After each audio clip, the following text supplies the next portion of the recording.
Hey Violet, how's it going? You got a minute? Mind if I talk to you about something? Nora? Sure, I'm free. What's up? I've been doing some thinking, and it's your mom and dad's 50th wedding anniversary this year, right? I wanted to speak to you about it. You see, we've got a little idea we wanted to pitch to you. Oh, is it? I must have forgotten. Yeah. Anyway, your mom and dad have always been good to me. They're the best in-laws a girl could hope to have, and I feel lucky to have them in my life. So me and Jason have been talking, and we decided we want to splash out to send them on a holiday somewhere nice as a huge once-in-a-lifetime anniversary present. What do you think? Sounds fine to me. Do what you like. I really couldn't care less. Why are you bothering me about it? Well, we were wondering if you'd help us make sure that they have a great time. We want it to be a holiday to remember. You mean you want my money? Well, I wouldn't put it so bluntly, but we were hoping you might contribute a little something to the holiday fund. No chance. You're free to do what you like, but don't try dragging me into things by begging me for money. I'm not begging you, and we're not trying to drag you into anything.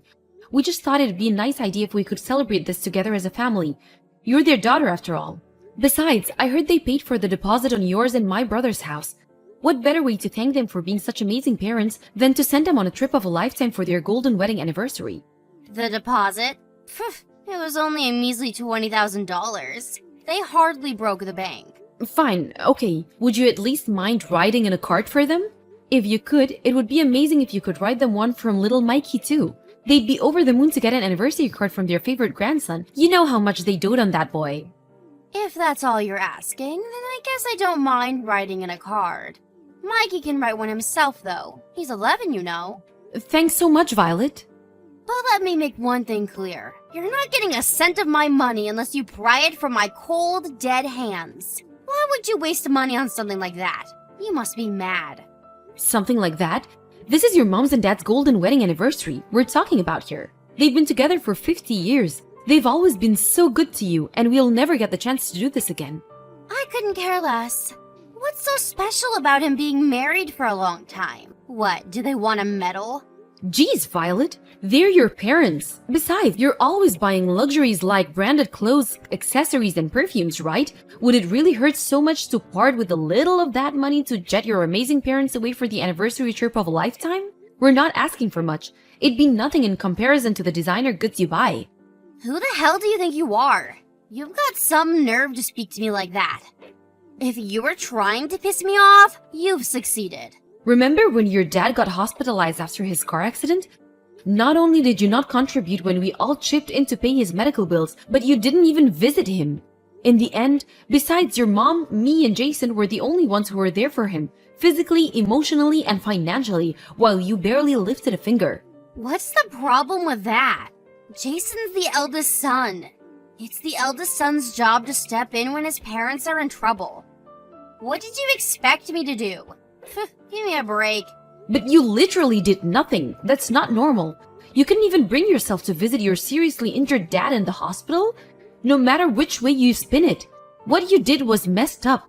Not only that, but you and your husband have way more money than me and Jason. The fact that you were in the best position of all of us to help out and did nothing says it all. Sure, we have a lot of money. My husband's a top executive at a major global company. What of it? What are you saying? That us being rich and successful means that you have a right to our money? That's laughable, pathetic, poor people logic.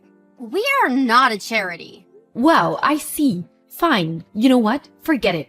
To be honest, we were pretty certain you wouldn't help us before we even asked. I only messaged you just in case you changed your ways since we last spoke, but I see now that would take a miracle. It's plainly obvious that you're only begging me for money because you have none of your own. This is all just a ploy to pull at my heartstrings, isn't it? How about you stop pretending you're not poverty-stricken losers and just admit your status as miserable bottom feeders? Anniversary holiday fund? Don't make me laugh. You're the last people who have the financial freedom to be paying to send other people on holiday. That's not true. Me and Jason can afford it if we pool our savings. Maybe so, but something like this must be very expensive for a low-income family like yours. Tell me, Nora, what's it like being a peasant? I imagine it must be terribly difficult to get by. I heard you use discount coupons at the supermarket. Can you imagine anything more tragic? What's wrong with using discount coupons? What's wrong? What's right? Think about it. You spend your time saving up scraps of paper to get measly $1 discounts on what was already cheap peasant food to begin with. Maybe if you'd spent your time studying and working hard to succeed in life instead, this unfortunate situation could have been avoided. What a pitiful existence. I could never live like that. I believe it. I heard all about your extravagant spending habits. You spend 3 hours at the salon every day, you dine at fancy restaurants like you're a member of the global elite, and you wouldn't be seen dead without your Peepsio Armani clothing and perfumes. How does your husband feel about you wasting his money like that? Does he never say anything? Why would he care about any of that? It's pocket change to him. When you're as rich and successful as we are, your sense of money changes. Let's say we have a little more leeway than the likes of you and my brother. My husband could care less about the occasional luxury here and there. I could be wrong here, but something tells me that just because he's away in Seattle on a company transfer doesn't mean he's okay with you blowing his hard-earned money on frivolities. If you're trying to start a fight with me, you're going the right way about it. I suggest you be very careful about what you say next. You always seem to have some kind of whining, niggling complaint every time I come over to see my brother too, don't you? Tell me, Nora, why exactly is it that you don't know how to shut your goddamn mouth? What I spend my money on has absolutely nothing to do with you. Now back off. Jason's sick and tired of your shenanigans too, you know? You're the most selfish, egotistical person either of us ever met. You genuinely think you can do whatever you like as long as it makes you happy, don't you? 'Cause screw the other people and their feelings, right, Violet? Right? I think I finally get it. This is your inferiority complex speaking. The desperate attacks of a jealous brokey. Excuse me? You're jealous of me and my luxurious lifestyle, aren't you? Admit it. I can read you like a book. That's why you come at me out of nowhere, frothing at the mouth like some rabid attack dog. Poor people make me sick. Have you no shame? Do you have no notion of how despicable it is to pester people for money like this? Or do you just not care? I've had enough of this. Your views on the world are too twisted for me to have any kind of meaningful conversation with you.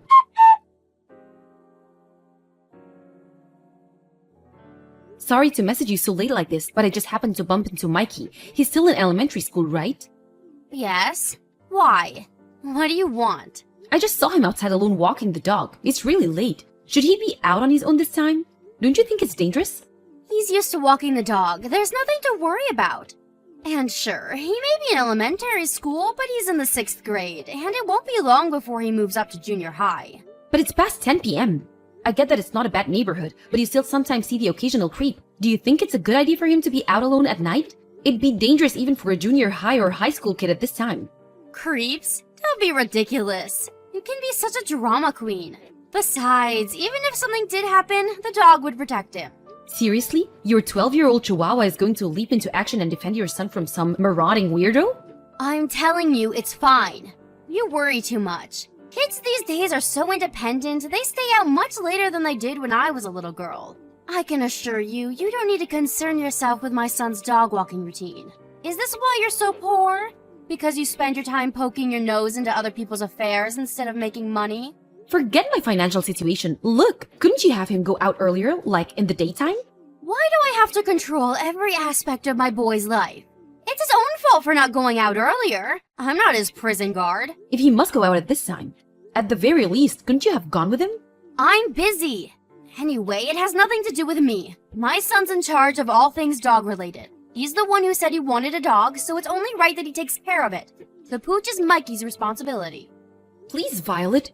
Will you at least consider the possibility that it might not be safe for an 11-year-old to be out on his own at this time of night?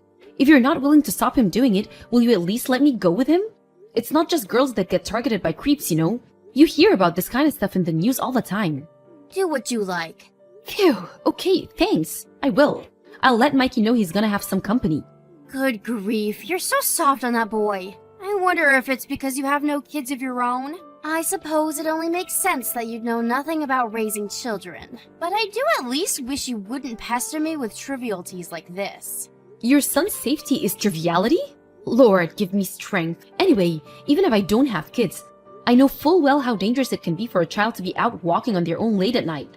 It's not my job to interfere in every aspect of my son's life. How on earth do you expect him to grow into a disciplined, independent young man if he can't even be trusted to walk the dog on his own? I guess you always did have a tendency to look the other way when it came to Mikey, huh? Good grief, woman. Quit your complaining already. By the way, where did you end up deciding on for my parents' wedding anniversary holiday? We spoke to them about it, and they said they really wanted to go to a hot spring resort. We did some research on the best spots in America, and we're thinking of sending them to a famous resort in California. Oh, that close? You could have at least sent them further away. Are you aware we live in Washington, my dear? They'll barely feel like they've moved. I suppose I should have seen this coming. What with you being extremely poor and all. I mean, California, seriously? Everyone knows that when it comes to hot springs, there's only one place to be. Oh wait, could it be you couldn't afford to send them there? Go on, enlighten me. Where would you send them? The land of the rising sun, Japan, duh. If you couldn't afford that, you could have at least sent them some other place abroad. You know, like Hawaii or Guam. To think you'd send them 2 states away. My poor parents must be so disappointed. But they said they wanted to go to a hot spring resort. They probably just knew if they said that, you'd send them on a cheap trip to California and not take too much of a hit financially. They were only doing it out of consideration for you. They're aware of how poor you are and didn't want to put you in an awkward situation. It's amazing, really. You make this big show and parade about treating them like royalty for their golden wedding anniversary and then send them to California. If you're gonna celebrate, at least do it properly. Okay, Mrs. Travel Expert, tell me, what does celebrating properly look like? I just told you, going abroad. Take me, for example. I have 3 trips abroad planned for this year alone. I'm going to Dubai for the summer. That's great, Violet. Good for you. Somewhere exotic like Dubai might be a really attractive holiday destination to a seasoned veteran like you. But I'm not sure your aged parents, who have almost no experience traveling abroad, would see it in the same way. Lots of stuff can go wrong, and when you don't know what you're doing, traveling can be surprisingly stressful. Besides, and I'm repeating myself here, but they're the ones who said they wanted to go to a hot spring resort in the first place. I think a nice easy trip to California is by far the best option for them. That's such a peasant-like way of looking at things. But what did I expect? You are a literal peasant after all. I can't say I don't feel bad for my poor parents, but what do I care? It's not like I'm the one paying for it. Do what you like. I will. We'll decide where your parents go on holiday amongst ourselves. What the hell's going on here? I could ask you the same thing. What the hell do you want? When I went to the supermarket just now, I passed through your neighborhood. The supermarket? Oh no, you don't mean that budget supermarket for poor people a few blocks away, do you? You went again today? Are you gonna spend your whole summer vacation trading in poverty coupons for discount peasant slop at that shabby supermarket? I hesitate to call it a supermarket. Poop market would be more appropriate. Hilarious, Violet. Well done. There's absolutely nothing wrong with buying food with discount coupons at a bargain supermarket during summer vacation, and that's the hill I'm willing to die on. Forgive me. I should have known you can't afford to go on holiday. I see you're just as broke as ever. I know it might seem like I'm harsh with you sometimes, but to tell you the truth, I actually feel sorry for you. You feel sorry for me? At least I'm not such a scumbag I'd leave my poor son on his own while I jet off on holiday. Huh? Mikey was sat all on his own on your front porch. He was sat shivering in his tattered, worn-out clothes while cuddling the dog for heat. He said he was waiting for you to come home. Apparently you told him you were going to work? You saw Mikey? What on earth were you doing at our house? I won a toy car from a lottery event I got entered into with one of my coupons. I thought Mikey would love it, so I stopped by to give it to him. I didn't want to disturb you, so the plan was just to leave it on the front porch for him to find. That's when I found him sat there all on his own. I could barely believe my eyes. Oh, I see. Well, give him the toy and get lost. You don't need to worry about my son. I thought you were supposed to be going away for summer vacation as a family. Why did you leave Mikey on his own? Not only that, but you lied to him and said you were going to work, so he thought you'd be back soon. What the hell do you think you're playing at? This is unacceptable. Who told you we were going on holiday as a family? Seems to me like you just assumed it based on nothing. If you must know, I'm on holiday with my friend. The only reason I told Mikey a little white lie is so he'd watch the house without kicking up a fuss about not being able to see me for a while. What? You intentionally deceived your son and you see no problem with that? Sure, as soon as I mentioned work, he just gave in and accepted. If I'd have told him I was going on holiday to Dubai with my girlfriend, he'd only have gotten jealous and thrown a tantrum because he wanted to come. I can't believe you. How long has it been since you left for Dubai? Have you no shame? How could you leave your 11-year-old son on his own like this? Take a chill pill, sweetie. He's more than capable of watching the house on his own at his age. Maybe, just maybe I could understand if you left him for a single day if you had urgent business to attend to. But to leave him on his own while you fly aboard to go on a freaking holiday? Who does that? Does he at least have enough food or money to buy some? He was absolutely starving when I found him. I'm sick of your incessant whining. Would you put a lid on it already? Of course he has everything he needs. What do you take me for? Oh, I don't know. The kind of person who leaves their son on his own to fly halfway across the world to sunbathe with her girlfriend? Besides, I know you're lying. He asked me to look at the inside of the house. It was hard to see anything beyond the mountains of maggot-infested garbage, and I definitely didn't see anything resembling money or edible food. Who do you think you are? How dare you enter my house without my permission? I'm taking Mikey back to our house. The dog too. I'm gonna run him a nice warm bath and cook him some supper. He doesn't look like he's eaten anything in days. Quit sticking your nose into my family's business. You'll do no such thing. I'm not listening to a word you say. I feel so sorry for Mikey. I can barely bring myself to look at him in this state. His clothes are worn out. His face has no color. I've seen healthier looking homeless people. Don't worry about us. Just carry on enjoying your precious holiday. I wouldn't want you getting an uneven tan on my behalf. Goodbye. You better have taken my son back to his home where he belongs. Did you? Yes, I took him back home. He's with your husband. What? My husband came back from his work transfer? Little Mikey was in such a horrible state, I had no choice but to call him. When I explained the situation, he apologized and said he'd be on the next flight home. I didn't have his number, so I had to call your mom first. No! What have you done? How many times did I tell you not to stick your nose in my goddamn business? You will pay for this! I must say, it looks like someone's been a very naughty girl. Your husband had no idea about your trip to Dubai, did he? But I did tell him I'd be away from the house for a little while. Maybe so, but you lied again, just like you always do. He said you told him you were going on a business trip. What's worse, you told him you were hiring a babysitter so he didn't need to worry about Mikey being on his own. That's what you told him, isn't it, Violet? Lies, lies, and more lies. I gotta say, I've never seen your family this angry before. No. I didn't mean to hire a babysitter. That wasn't a lie. But she canceled on me at the last minute. That dumb girl. None of this would be happening if she'd just done her job like we agreed. I had no time to find another one, and my flight was due to leave, so I had to leave Mikey to watch the house on his own. You didn't have to take him like that. He's used to watching the house. He would have been fine without your meddling. He was starving, Violet.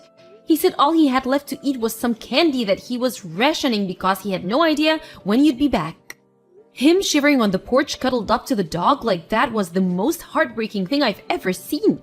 How could you do that to your own son? I told you I left him some food.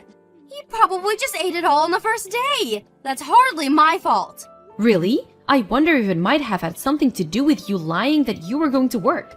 He probably expected you to come back that night. Besides, there's no way you left him enough to cover your entire holiday. Now, to change the subject a little, your husband says he noticed you've been blowing his money by indulging in every possible luxury under the sun. You've been lying to him this whole time. What are you talking about? Your wasteful spending habits, obviously. You covered up your husband's rapidly shrinking bank balance with a pack of shameful lies. Repair costs for the roof, money for Mikey's medical bills. Lie after lie after lie, with not so much as a hint about how you were actually spending it on designer goods and fancy restaurants. What was it you said back then? My husband could care less about the occasional luxury here and there? Well, it turns out he could. And what's more, you obviously knew he would. Because you felt the need to hide it from him. Forget that. The real question here is, what the heck does any of this have to do with you? This is our problem, for us to discuss. It has nothing to do with you.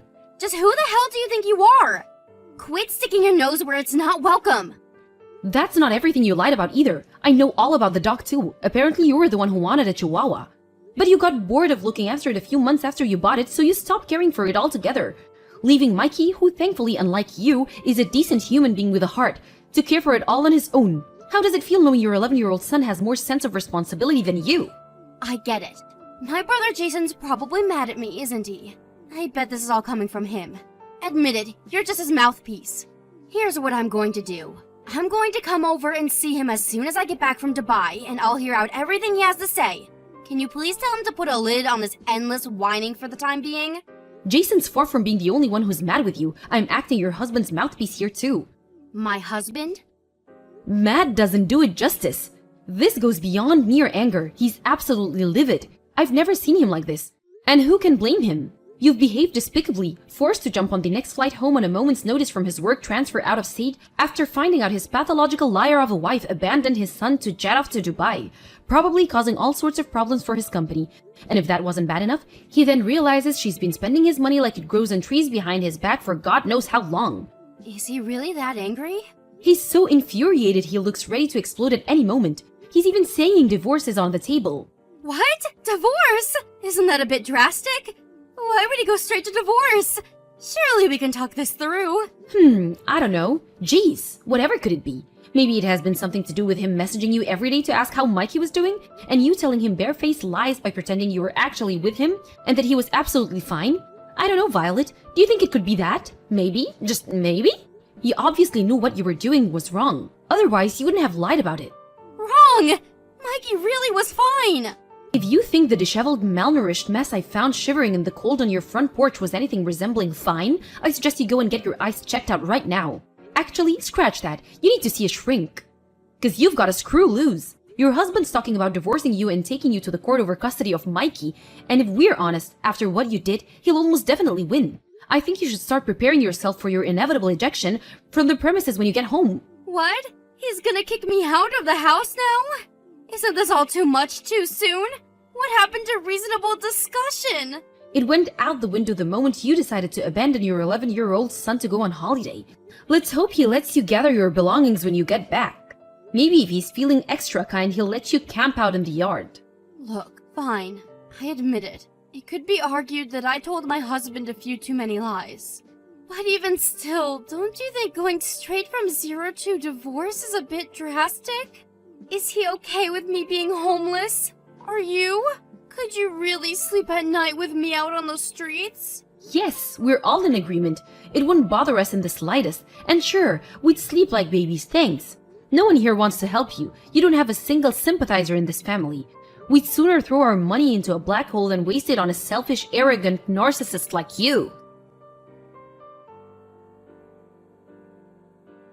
After that, Violet booked the next flight home from Dubai in a frenzied panic and showed up at the house the next day. Apparently, she showed up with a suitcase full of flashy souvenirs in an attempt to win her husband over. But the fact she bought them with his money just made him even angrier, and he refused to let her set foot inside the house. Collapsing into a crumpled mess on the front lawn, she stayed outside the house for several hours crying, screaming, and begging her husband to forgive her. Naturally, he completely ignored all of it, having no intention of forgiving her for as long as she lives. He continued with the divorce proceedings as planned. The two of them went through divorce court, and while I don't know about the finer details of the ruling, I don't know that her husband won full custody of Mikey, and the two of them immediately moved as far away from her as they possibly could. Both Mikey's mood and physical condition improved remarkably with a few days of moving in with his dad, and now he's been bright, energetic, healthy young man, and he always should have been. Mikey wasn't the only one who moved in with his dad. His beloved dog came with him too. He walks him every day without fail. My sister-in-law Violet, on the other hand, who had already been kicked out of her parents' house without a single dollar to her name as a result of her reprehensible behavior, had the gall to show up at mine and her brother's Jason's house, begging for money. She got on her knees before us and pleaded, "I need money, please. It doesn't have to be much, please. I'm begging you." My husband, who must have been in an extra kind mood that day, tossed $1 on the ground before her, before saying, "Never come anywhere near me or my family again." Oh, the irony? To think her entire life now rested on $1 after she used to make fun of me for using coupons to get discounts for the same amount at the supermarket. I'm not sure if it was because she suddenly realized how pathetic she was in a rare moment of self-awareness, but in any case, she slowly got up and trudged away, broken and dispirited, her energy and vigor gone. As we watched from behind as she walked out of our lives forever, it was obvious how gaunt and malnourished she'd become. Her confident, self-assured attitude was now nothing but a distant memory. I don't know what happened to her after that, but one thing's for sure, she needed help. There's a satisfying irony in someone who stopped at nothing to avoid helping others suddenly being in dire need of outside support. I hope she realizes what an arrogant, selfish fool she's been, but I'm not holding my breath.